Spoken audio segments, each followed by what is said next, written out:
Hi everyone, and welcome back to my channel. This is the second video of the series. In the previous video, we discussed one approach to starting a project by defining our requirements and our basic design. Now, we are ready to jump in the code, and I'll start by creating a new project. If you would like step-by-step instructions on this, you can click on the link to the video that will appear on the screen.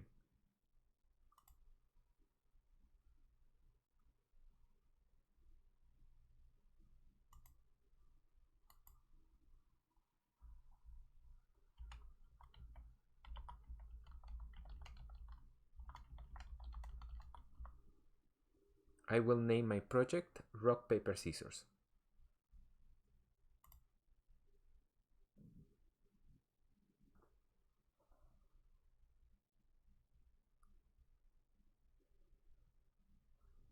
Once our project is open, we'll go to the code editor and start by asking the user for input and storing it. We'll need to declare a variable for this purpose. You can imagine a variable as a bucket where data is stored. In C#, data can fundamentally be of two types, textual or numbers. Although C# offers different options for declaring variables called data types, we will focus only on two for now, int for numbers and a string for text.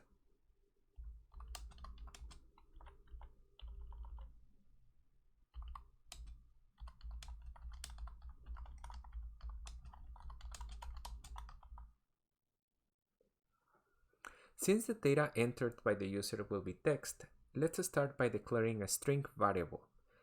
The syntax in this case is data type, which is string, space,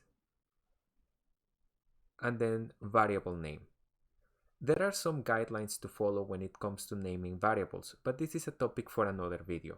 For the moment, let's choose a name that is descriptive and not too long but not too short. For example, user input. And don't forget to finish all your C# statements with a semicolon. Our bucket has been created. Now we just need to collect some data to store in it. Remember, we are interacting with a user, so we need to let them know what to do before we collect this information. For that, we'll use the Readline method of the console class to send a message to the user. The console class is a native C# class, which allows you to send and receive messages in our console application. To use this class, we need to type console, then dot to access its methods and properties, and finally the method we'll use, which is Readline.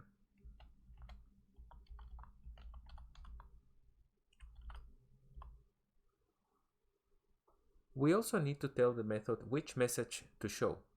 So let's do that in the parentheses. Type a double quote,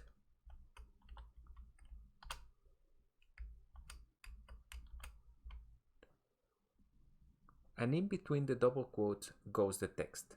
C# will consider anything inside of the double quotes as text. So let's enter our message.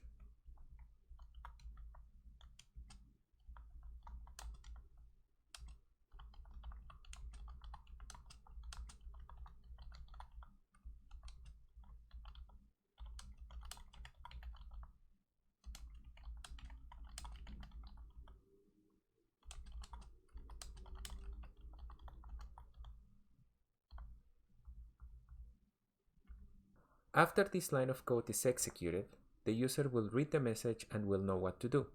Now let's use the Readline method of the console class to make our program wait for the user to enter some text, press enter, and then this value will be stored in the variable that we declared earlier. To store values in a variable, we need to use an assignation operator. This is the equal sign. The variable where the data will be stored has to be on the left side of the operator,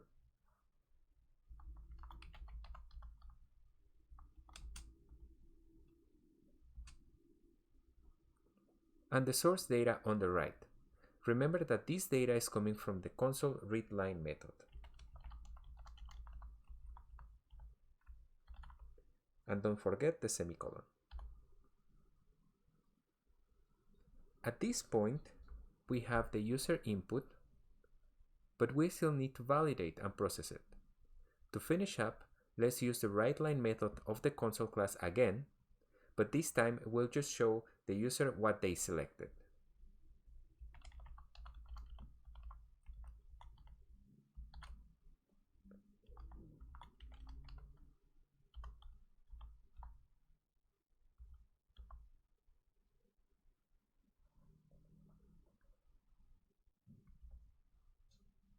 And let's add one final line of code. This one will keep our console open so that we can see the results.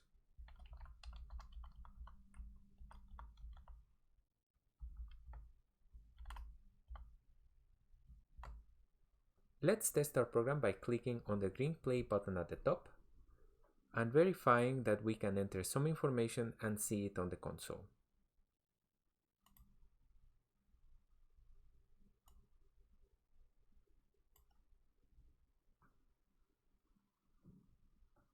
As you can see here in our program, this is the message that we want the user to see. They have the three options and we can enter any of them and press enter. The second line here demonstrates that we are returning that value back to the user and that we have successfully stored the value in our variable. Now, press any key now to exit.